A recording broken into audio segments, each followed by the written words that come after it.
The Aleinu is a prayer that all of us are familiar with, and some of us even say it on a daily basis. We all know the drill. Say some stuff in Hebrew, bow, stand up straight, say some more stuff in Hebrew.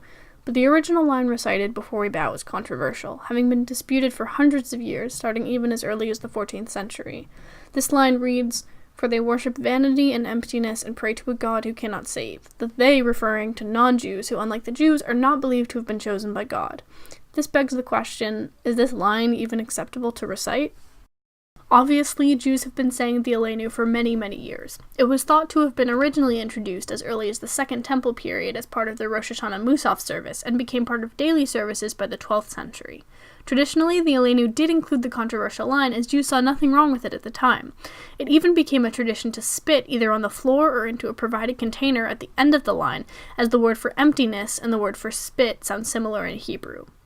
Obviously, this angered and offended many non-Jews, namely the Christians during the Middle Ages. The Christians also found that the word for emptiness and Jesus' Hebrew name had the same value in Gematria, and as a result of these things, the church often forced Jews to omit this line from their service, and in other cases, Jews would simply remove it themselves, most likely for their own safety. Today, most sects of Judaism still choose to omit this line, obviously now for different reasons, with the exception of Orthodox Jews. After having learned all of this, it seems to me that reinserting this line would be sort of liberating, as it was not originally taken out because Jews themselves found it offensive.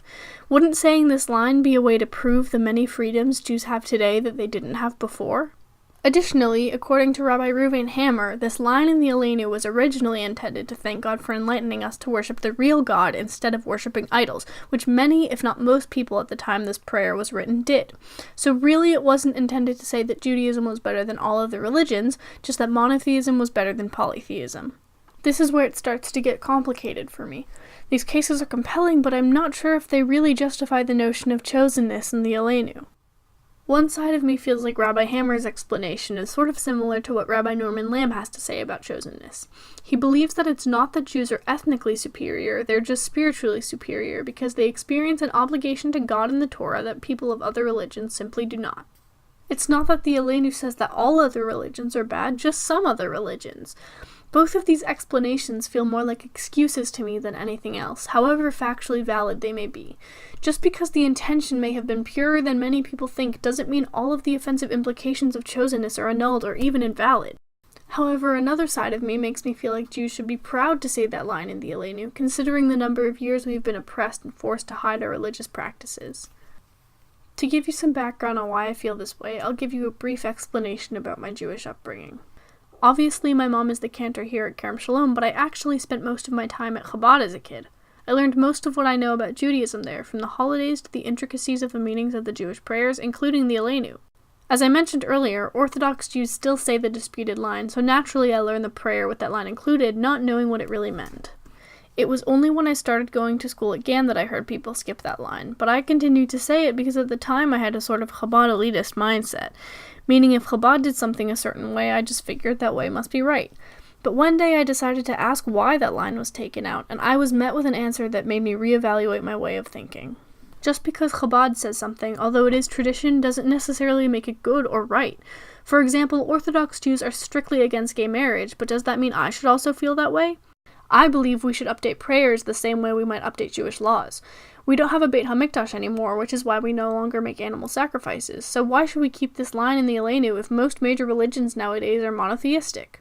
However, this is not to say that I believe we should omit chosenness from Judaism completely, contrary to the belief of Rabbi Mordecai Kaplan, as chosenness has become such an integral part of our religion.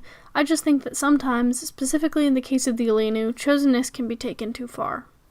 Lamb makes a good point when he says, "Any idea contains the risk of distortion, and the nobler the idea, the greater the danger and the uglier the perversion." Although I disagree with his interpretation of Jewish chosenness, I agree with what he's saying here, and in fact I think this logic can be applied to the Aleinu. However we choose to justify chosenness, whether that be saying that God chose us because we were the underdogs, or that God didn't only choose us, he chose us first, I think most of us can agree that it can easily be distorted and misinterpreted. After all, why would it reap so many different interpretations if it wasn't in desperate need of one? It seems to me that the people who feel strongly about a certain aspect or interpretation of chosenness most likely know what the controversial line in the Aleinu means, and many, if not most, of the people who might disagree with it or even feel indifferent toward it may not know what it means. In my experience, most temples don't go out of their way to translate each line of each prayer. People often just learn the important prayers as a kid and never think to question what they mean.